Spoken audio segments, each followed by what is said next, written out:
नमस्कार, मैं हूं फैज़ आलम फैज़ी। हम इस वक्त उस जगह पे हैं जहां किसानों का प्रदर्शन लगातार जारी है। यानी हम बात कर रहे हैं गाज़ीपुर बॉर्डर की। किसान नए 3 कृषि कानूनों के खिलाफ लगातार अपना विरोध दर्ज करा रहे हैं। एमएसपी को कानूनी गारंटी के दायरे में लाए जाने की मांग भी हो रही है। स्वामीनाथन कमीशन की रिपोर्ट को लागू किया जाए, इसके लिए भी मांग हो रही है। कोई वार्ता नहीं हो रही किसानों और सरकार के बीच में। 11 दौर की वार्ताएं हुई जो बेनतीजा रहीं। किसानों का कहना है कि अगर सरकार वार्ता के लिए बुलाती है तो वो तैयार हैं, लेकिन सरकार की तरफ से कोई बुलावा नहीं आया है। किसान उस एक कॉल का भी इंतजार कर रहे हैं जिस कॉल का जिक्र प्रधानमंत्री नरेंद्र मोदी ने किया था कि एक कॉल का फासला है। तो आखिर इस समस्या का समाधान क्या है? चूंकि 100 दिन से ज्यादा का अरसा गुजर चुका है। हम इसी सिलसिले में बात करेंगे। 2 खास मेहमान हैं इस वक्त हमारे साथ। एक भारतीय किसान यूनियन टिकैत गुट के उत्तर प्रदेश के प्रदेश अध्यक्ष हैं राजबीर सिंह जादौन, और एक दिल्ली हाई कोर्ट के एडवोकेट हैं अशोक कुमार। जादौन जी, आपका स्वागत है। Thank you sir. Ashok Kumar ji, आपका भी स्वागत। Thank you very much. Jadaun ji, आप चूंकि किसान यूनियन से जुड़े हुए हैं और बड़े पद पे हैं, वार्ता हो नहीं रही है सरकार से। इस सिलसिले में अब मेरे ख्याल से शायद चर्चाएं भी नहीं हो रही हैं। हालांकि आप लोग कहते हैं कि अगर बुलाएगी सरकार तो हम जाएंगे। तो ये जो गतिरोध बना हुआ है, इसे कैसे दूर किया जाए? क्या इस पर कभी सोचा आपने? चूंकि काफी लंबा वक्त हो गया जब आखिरी दौर की वार्ता हुई थी। मेरे ख्याल से 20 या 22 जनवरी को वार्ता हुई थी। हम लोग पूरा सोच विचार करने के बाद ही गाजीपुर बॉर्डर आए हैं। हमें कोई जल्दबाजी नहीं है। सरकार जब चाहे तब वार्ता कर ले। 11 बार सरकार ने वार्ता करना चाहिए। हम लोगों ने वार्ता की, खुल करके वार्ता हुई। आज की तारीख में सरकार दिल्ली में है ही नहीं, वार्ता किससे करें? दिल्ली से सरकार जा चुकी है। जहाँ जहाँ चुनाव है वहाँ फंसी हुई है। कोई सुनने वाला नहीं, कोई सुनाने वाला नहीं है। माननीय प्रधानमंत्री जी ने एक कॉल की बात कही थी, वो कॉल आज तक नहीं आई। लेकिन इससे हम लोगों को कोई चिंता नहीं है। जब सरकार सुनेगी तब सुना के जाएंगे। हमें कोई जल्दी नहीं है। जब तक सरकार चाहेगी तब तक हम लोग आंदोलन करेंगे। वार्ता के बारे में हमें कोई चर्चा करने की ज़रूरत इसलिए नहीं है कि चर्चाओं का दौर हमारा सरकार से चल चुका है। अब गेंद सरकार के पाले में है। सरकार ने 11 दौर की वार्ता में ही तय किया कि कब वार्ता करेंगे, कहाँ वार्ता करेंगे, किस समय वार्ता करेंगे। हम लोगों ने बात मानी और गए। फिर सरकार का कोई निमंत्रण आएगा वार्ता का तो हम लोग उसके लिए तैयार हैं। ये सरकार को सोचना है कि वो कब वार्ता करेगी। सरकार को सोचना है कि कब वार्ता करेंगे। वकील साहब, ये बताइए कि अगर वार्ता होगी नहीं तो फिर इस समस्या का समाधान क्या होगा? देखिए, जैसे अध्यक्ष जी ने कहा, वार्ता के लिए तो हम लोग सारे तैयार हैं, और अभी से नहीं, पहले से तैयार हैं, पहले दिन से तैयार हैं। जिस प्रकार गाज़ीपुर या दिल्ली के दूसरे बॉर्डर्स पर हमारे किसान भाई आए, तो सरकार का जो भी न्योता आया, जब उन्होंने निमंत्रण दिया, सारे दल अपने नेताओं के साथ, अपने नेतृत्व के साथ पहुंचा। सब ने मुलाकातें की, वार्ताएं भी हुई। 11 दौर की वार्ता भी चली, क्योंकि तो साक्ष्य है, प्रमाणित है। और इन वार्ता में हुआ क्या, ये भी सबको पता है, क्योंकि कोई कंस्ट्रक्टिव बात तो हुई नहीं, किसी मुद्दे पे बात नहीं हुई। बातों को फैलाना और आगे उनको एडजर्न करना, एडजॉर्नमेंट की बात होती रही। और ये भी सच है कि अगर वार्ता नहीं होगी तो इसका समाधान क्या निकलेगा? वार्ता के लिए किसान यूनियन के सारे घटक दल, जितने संयुक्त किसान मोर्चा के जितने भी दल, उनका शीर्ष नेतृत्व, हमारे देश के शीर्ष नेतृत्व की तरफ इस समय आंखें बहाए देख रहा है कि शायद प्रधानमंत्री कार्यालय से कोई फ़ोन आ जाए, या उनके किसी भी मंत्रिमंडल से कोई भी व्यक्ति विशेष जिसके पास पावर है, शक्ति है, जो स्वयं में पावरफुल है, शक्तिशाली है, वहाँ से कोई कॉल आ जाए और हम जाएं। तो हम तो चाहते हैं इसका समाधान निकले। और यदि सरकार इतनी अड़िग है और अड़ियल रवैये को लेकर चल रही है, जिस तरह से अध्यक्ष जी ने कहा, दिल्ली में तो सरकार है ही नहीं।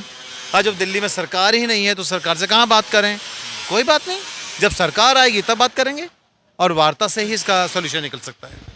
जादौन साहब, चूँकि ये अभी जो प्रोटेस्ट आप लोगों का चल रहा है, संयुक्त किसान मोर्चा ने उन राज्यों का रुख किया है जहां विधानसभा चुनाव हो रहे हैं। आखिर क्यों ऐसा करना पड़ा? नहीं नहीं, ऐसा नहीं है कि हम चुनाव के राज्यों की तरफ जा रहे हैं। हमारे कार्यक्रम ऑलरेडी चल रहे हैं। बंगाल से बहुत दिनों से वहाँ के किसानों की डिमांड थी कि हमारे यहाँ भी आप आइए, हम हमारी बात सुनिए, हम आपकी बात सुनना चाहते हैं। यहाँ बहुत सारे लोग आते रहे बंगाल के। तो तारीखों का देखा गया कि कब तक टिकैत साहब की तारीख खाली है, तो 13 तारीख का दिन ऐसा आया कि वहाँ का कार्यक्रम रखा गया है। तो ऐसा कहीं नहीं है कि विशेष रूप से हमने चुनाव की तरफ रुख किया है। आज राजस्थान है, कल बंगाल है, परसों मध्य प्रदेश होंगे, तो मध्य प्रदेश और राजस्थान में चुनाव तो नहीं है। तो ऐसा विशेष कुछ नहीं है। लेकिन आप कह रहे हैं ऐसा विशेष कुछ नहीं है, लेकिन संयुक्त किसान मोर्चा की तरफ से ये अपील की गई है कि बीजेपी को वोट ना दिया जाए। ये अलग बात है कि आप वोट जहाँ चाहे दे दें, लेकिन बीजेपी को वोट ना दें। ऐसा क्यों? फिर देखिए, हम लोग यहाँ पर आंदोलन में हैं। संयुक्त मोर्चा हमारा फैसला लेता है कि अगला स्टेप क्या होगा। लेकिन इतना ज़रूर है कि हिंदुस्तान की जनता जनार्दन इतनी अब जागरूक हो गई है, इतनी बुद्धिमान है कि उसको अब बताने की जरूरत नहीं कि आपको किसको वोट देना, किसको वोट नहीं देना। वो समझते हैं कि हमारा हित अनित काहे में है। हमारे नेता जो बंगाल जाएंगे वो बताएंगे कि हम वहाँ क्यों हैं, दिल्ली क्या कारण हम दिल्ली में हैं, क्या समस्याएं हैं दिल्ली में हैं, और दिल्ली सरकार का क्या रुझान है। ये सारी चीज़ें बताएंगे, सब कुछ बताएंगे। वहाँ के किसान अपनी समस्याएं बताएंगे, और ये दोनों की समस्याओं के आदान प्रदान में ये तय हो जाएगा। अपने आप वहाँ का मतदाता तय कर लेगा कि उसको किसको वोट देना है, किसको वोट नहीं देना है। चलिए, तो वहाँ लेकिन आपने बीजेपी का विरोध किया, समर्थन किसी का नहीं किया, ये कहना चाह रहे हैं? नहीं, विरोध तो एक्चुअल हमारा सरकार से है। बीजेपी तो एक राजनीतिक दल है। बीजेपी सरकार उसी की है ना? बिल्कुल नहीं, बीजेपी की सरकार है ही नहीं केंद्र में। बिल्कुल नहीं। अगर बीजेपी की सरकार है तो बीजेपी के राष्ट्रीय अध्यक्ष घोषित करें कल कि मेरी सरकार है। ये सरकार एनडीए की है। ये कह के तो देखें एक बार कि हमारी सरकार है, इनकी सरकार नहीं है। तो आपने ये भी तो कहा है कि बीजेपी और बीजेपी के सहयोगी दलों को तो उसमें शामिल हो गया ना फिर? नहीं, एनडीए की सरकार कही जाएगी, बीजेपी की पर्टिकुलर। नहीं, ठीक है, मैं वहीं चला गया फिर वापस। चूंकि 5 राज्यों के विधानसभा चुनाव का जिक्र हमने किया, तो इसलिए मैंने ये कहा। आपने एनडीए का कहा, तो क्या मतलब ये निकाला जाए कि एनडीए में जो भी घटक दल हैं उन्हें वोट ना दिया जाए, भले आप वोट नोटा में डाल दें? ना, ये तो वोट, देखो, किसी के कहने से कोई वोट नहीं देता है, वोटर खुद तय करता है। अब परिस्थितियाँ आज की तारीख में सरकार के सामने वो परिस्थितियाँ हैं कि उनके किसान के एजेंडे के अलावा कुछ बचा नहीं उनके पास। वो घुमा फिरा के कहीं भी ले जाए एजेंडे को। सरकार दिल्ली से भलाई पलायन करके चली जाए दूसरे राज्यों में, यहाँ ढूंढे से नहीं मिल रही सरकार हमको, लेकिन सरकार को फिर दिल्ली आना पड़ेगा और किसान के एजेंडे पे आना पड़ेगा। ये इतिहास में पहली बार हुआ है कि किसान नंबर 1 एजेंडे पर ट्रेंड कर रहा है, और उस नंबर 1 एजेंडे से सरकार किसान को उतार नहीं पाएगी। और जब नंबर 1 एजेंडा ट्रेंड कर रहा है, तो जहाँ भी चुनाव होगा वहाँ के आम जनमानस, खासकर किसान, ये तय करेगा कि हमें वोट किसको देना है। अच्छा वकील साहब, ये बताएं कि ये जो प्रोटेस्ट चल रहा है, जिसको 100 से ज़्यादा दिन गुजर चुके हैं, और किसानों का ये मानना है कि जब तक ये कानून वापस नहीं होगा वो प्रोटेस्ट करते रहेंगे, क्या आपको लगता नहीं है कि वार्ता की शुरुआत होनी चाहिए? और अगर इसमें किसान पहल कर दें और इसका समाधान निकल जाए तो क्या बुराई है? नहीं, वार्ता की शुरुआत तो किसान ने की थी पहले भी। फिर से कब काटा है, कब मना किया है? किसान ने तो कहा है, हम तो प्रतीक्षा कर रहे हैं। हमारा तो शीर्ष नेतृत्व कह चुके हैं, हम प्रतीक्षा कर रहे हैं। राकेश जी ने कई बार मंच से कहा कि प्राइम मिनिस्टर आदरणीय मोदी जी ने कहा है कि एक फ़ोन कॉल की दूरी पर हैं, आप अगर नहीं कर पा रहे तो आप हमें नंबर दे दीजिए। मैं विश्वास के साथ कह सकता हूं कि उत्तर प्रदेश राज्य के अध्यक्ष वो बैठे हैं यहाँ पर, अगर इनके पास भी नंबर हो, किसी मंत्री ने दिया हो, तो ये तो करनी और कथनी में फ़र्क हो गया। हम तो चाहते हैं समाधान निकले। अब ये देखिए ना, जैसे हमारे यहाँ पर 98 ईयर्स के, 100 साल के बुज़ुर्ग, 80 साल से ऊपर के इतने सारे बुज़ुर्ग हमारे आंदोलन में शामिल हैं। हमारे छोटे छोटे बच्चे, आज मैंने देखा 7-8 साल का बच्चा भी हमारी BKU की यूनियन की कैप पहन के घूम रहा है। ये सबको दिखाई दे रहा है, पूरा संसार देख रहा है। स्पेन में जब 28 तारीख को, फरवरी को कानून लागू किया, MSP के ऊपर कानून बना दिया। जर्मनी? स्पेन। अच्छा, स्पेन में तो जब बना दिया तो आप वहाँ, उनको तो ज्ञान मिल जाता है हमारे आंदोलनों से। विश्व हमारे आंदोलनों से, हमारे एकता से प्रभावित हो गया, इन्फ्लुएंस में आ गया और उनके विकास के लिए कार्य कर रहा है। तो हमारी सरकार में इतनी ऐसी अड़ियलपन क्यों आ गया? ऐसा तो नहीं कि 303 सीटें आ गई बीजेपी की तो अहंकार चरम सीमा पे चला गया। 70% किसान है देश के अंदर, किसान की मजबूरी है। आज 70% किसान, कृषि प्रधान देश होते हुए भी सबसे बुरी दशा अगर किसी की तो किसान की है। लेकिन आप अगर बुरी दशा की बात करते हैं तो क्या बुरी दशा अभी हुई है किसानों की या पहले भी रही है? बहुत बढ़िया क्वेश्चन है। यहाँ पर दशा तो पहले से रही, लेकिन पहले जब भी कोई भी सरकार रही केंद्र के अंदर, इतने निर्दयी सरकार कभी नहीं। जब भी हमारे नेतृत्व, जब भी टिकैत साहब, बाबा टिकैत जाते थे, प्रधानमंत्री से मिलने की बात करते थे, वो स्वयं मिलते थे, हर समस्या का समाधान होता था। इवन मैं किसी और दूसरी सरकार की बात क्यों करूं, मैं कांग्रेस गवर्नमेंट की बात क्यों करूं? जब राजनाथ सिंह जी हमारे मुख्यमंत्री थे, उस समय का आंदोलन मालूम होगा लखनऊ में, जिसमें बाबा टिकैत के साथ, सम्मान के साथ सारे काम हुए। कोई कैसी सरकार बता दो इस बीजेपी की सरकार को छोड़कर या एनडीए सरकार को छोड़कर जिसने किसानों का अपमान किया हो। इस सरकार ने पता नहीं क्या सोचकर बैठा है ये केंद्र नेतृत्व कि बस जितना प्रताड़ित, अपमानित इस सरकार को, किसान को कर सकते हो कर लो, क्योंकि शायद यही पूंजीवाद है। जादौन साहब, चूंकि आप प्रदेश अध्यक्ष हैं भारतीय किसान यूनियन के, किसानों की अगर बात की जाए सिर्फ उत्तर प्रदेश के संदर्भ में, तो पश्चिमी उत्तर प्रदेश के किसान और पूर्वांचल के किसानों में क्या फ़र्क है, ये बताएं ज़रा। देखिए, पश्चिमी उत्तर प्रदेश का किसान पहले से जागरूक है।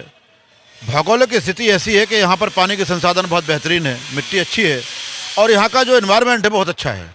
गन्ने की खेती होती है जिस पर प्राकृतिक प्रकोपों पर का भी कोई असर नहीं पड़ता है और उसकी एक निश्चित कीमत है। पूर्वांचल में जो खेती कर रहा किसान, धान की कर रहा, गेहूं की कर रहा है और सरसों की कर रहा, आलू की कर रहा, इनकी कोई कीमत नहीं है। ये कृपा पर निश्चित हैं। एमएसपी लागू जरूर की गई है, लेकिन इस साल आपने देखा गेहूं कम से कम एमएसपी से 600 रुपये नीचे बिका, धान आधे पे बिका और हमारा जो मक्का आधे से भी कम पे बिका। तो ये चीज़ें जो हैं ये किसान को कमज़ोर करती हैं। लेकिन आपने जिक्र किया जागरूकता का, आपने कहा कि यहाँ के किसान ज़्यादा जागरूक हैं, तो फिर पूर्वांचल के किसान जागरूक क्यों नहीं है? आप जब उत्तर प्रदेश संभाल रहे हैं तो। मैंने आर्थिक स्थिति की बात करी मान्यवर, रही जागरूकता की बात तो मैं आपको बता दूं, बाराबंकी पंचायत हुई, आदरणीय नरेश टिकैत गए, लाखों से ऊपर भीड़ थी। गोरखपुर के पास मुंडेरवा में संत कबीर नगर पंचायत हुई, लाखों से ऊपर भीड़ थी। पूर्वांचल की पॉलिटिकल राजधानी कहे जाने वाले बलिया में भी राकेश टिकैत जी आए हैं, बहुत बड़ी पंचायत हुई। ऐसा नहीं है, आंदोलन वैचारिक सफलता पर डिपेंड करता है, संख्या बल से आंदोलन नहीं होता। आज बंगाल में भी वैचारिक आंदोलन शुरू है, केरल में भी वैचारिक आंदोलन शुरू है, जम्मू कश्मीर में भी वैचारिक आंदोलन शुरू है, हर जगह आंदोलन है। हमारा आंदोलन वैचारिक सफलता से बहुत चरम पर है। हम आज की तारीख में पूरे देश में ऐसा कोई किसान नहीं है। शाम को एक छोटा सा ट्रेंड बता दें, किसी भी घर में जब किसान, मजदूर या इस तबके का व्यक्ति जाता है, भले ही वो कहीं छोटी मोटी नौकरी कर रहा है, छोटा मोटा व्यापार कर रहा है, वो घर में जब जाता है और जो खाने के टेबल पे बैठता है तो उसके बच्चे पूछते हैं कि किसान आंदोलन में क्या होगा, आज क्या चर्चा है। ये एक बड़ी बात है, एक बड़ी बात है। तो आज घर घर में चर्चा है, गली गली में चर्चा है, और चर्चा तो उनके यहाँ भी है जो 5 स्टार होटलों में 600 रुपये की रोटी खाने की क्षमता रखते हैं, वो भी आज किसान आंदोलन की चर्चा कर रहे हैं। ये हमारी बड़ी सफलता है। नहीं, मैंने सवाल इसलिए भी किया कि चड्ढूनी साहब ने ये बात कही थी कि पंजाब, हरियाणा, पश्चिम उत्तर प्रदेश के किसान जागरूक हैं, दूसरी जगह और मेहनत करने की आवश्यकता है। इस संदर्भ में ये मेरा सवाल था, लेकिन चलिए ठीक है, आपने जवाब दे दिया। आखिरी सवाल आपसे करना चाहूँगा, संक्षेप में जवाब चाहूँगा। आखिरी निदान क्या नज़र आ रहा है आपको? 3 कानून वापस और एमएसपी पर संसद के द्वारा पारित होकर माननीय राष्ट्रपति जी के द्वारा दस्तखत होकर के कानून। और सरकार तो वार्ता के लिए भी तैयार है, संशोधन के लिए भी तैयार है। यही तो कहा हमारी सफलता है। जो सरकार कहती थी कि एक शब्द भी नहीं बदलेंगे इन कानूनों में, वो सरकार हमारे 11 दौर की वार्ता हमें 12 संशोधन करने को तैयार है। माननीय सर्वोच्च न्यायालय ने फटकार लगाई सरकार को कि इस तरह के कानून देश में लागू नहीं किए जा सकते, इनको होल्ड करिए और इन पर विचार करके इन पर संशोधन करिए। फिर सरकार ने, हमारी वार्ता हुई जब, तब सरकार ने भी कहा कि हम इनको होल्ड करने को तैयार हैं और कमेटी बनाने को तैयार है। यही तो सफलता है। जिन कानूनों में 12 संशोधन लागू होने के पहले हो रहे हों, ऐसे कमजोर कानून देश की किसानों की अर्थव्यवस्था को मजबूत करेंगे, एग्रीकल्चर सेक्टर को मजबूत करेंगे। जो हिंदुस्तान की सरकार $5 ट्रिलियन अर्थव्यवस्था की सपना देख रही है, वो बगैर एग्रीकल्चर सेक्टर को मजबूत किए पूरा नहीं हो सकता, क्योंकि कोरोना काल में निश्चित हो गया कि संसार की सारी इंडस्ट्री बंद हो गई, लेकिन एग्रीकल्चर इंडस्ट्री बंद नहीं हुई और उन्होंने जीडीपी को मरने से बचाया। चलिए, आप दोनों का बहुत बहुत शुक्रिया हमसे बातचीत करने के लिए। तो ये भारतीय किसान यूनियन के प्रदेश अध्यक्ष हैं जादौन साहब, और ये दिल्ली हाई कोर्ट के वकील हैं अशोक कुमार साहब। साफ कहना है इन लोगों का कि जैसा कि हमेशा यानी शुरू से कहते आए हैं कि मांगे जब तक मानी ना जाएंगी वो पीछे नहीं हटेंगे। लेकिन कुछ दिलचस्प चीज़ों का भी इन्होंने जिक्र किया। इन्होंने कहा कि जब कोरोना काल में सारी इंडस्ट्रीज़ तबाह और बर्बाद हो रही थी, तो यही कृषि उद्योग है जिसने जीडीपी को बचाया। तो आपने भी देखा होगा कि ये जीडीपी माइनस में चली गई थी, लेकिन कृषि में जीडीपी प्लस में थी। तो ये बड़ी बात इन्होंने कही है, और यही किसान जो यहाँ बैठा है प्रदर्शन कर रहा है, यही वो चीज़ें हैं जिसकी वजह से इनका विश्वास, इनका आत्मबल काफ़ी मजबूत हुआ है। तो साफ कहना है कि चाहे जितना भी वक्त गुजरे वो यहीं बैठे रहेंगे, वो पीछे नहीं हटेंगे। और एमएसपी को किस तरह से कानूनी गारंटी के दायरे में लाया जाए, इसे भी डिफाइन किया, इसे भी परिभाषित किया इन्होंने। तीनों नए कृषि कानूनों को रद्द किया जाए, ये भी इन्होंने स्पष्ट किया। देखने वाली बात ये होगी कि सरकार तक ये आवाज़ कब और कैसे पहुंचती है। हम किसी और ख़बरों के साथ हाजिर होंगे। हमें दीजिए इजाज़त। नमस्कार।